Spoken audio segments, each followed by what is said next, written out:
Yes, you can make your UV5R's range extended using a house antenna.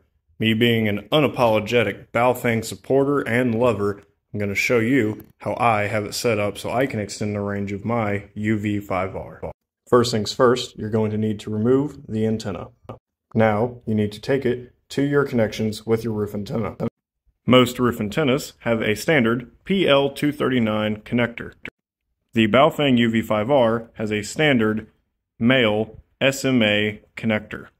So you open up your drawer full of radio crap and junk, and then you find the SMA female to your PL239 connector.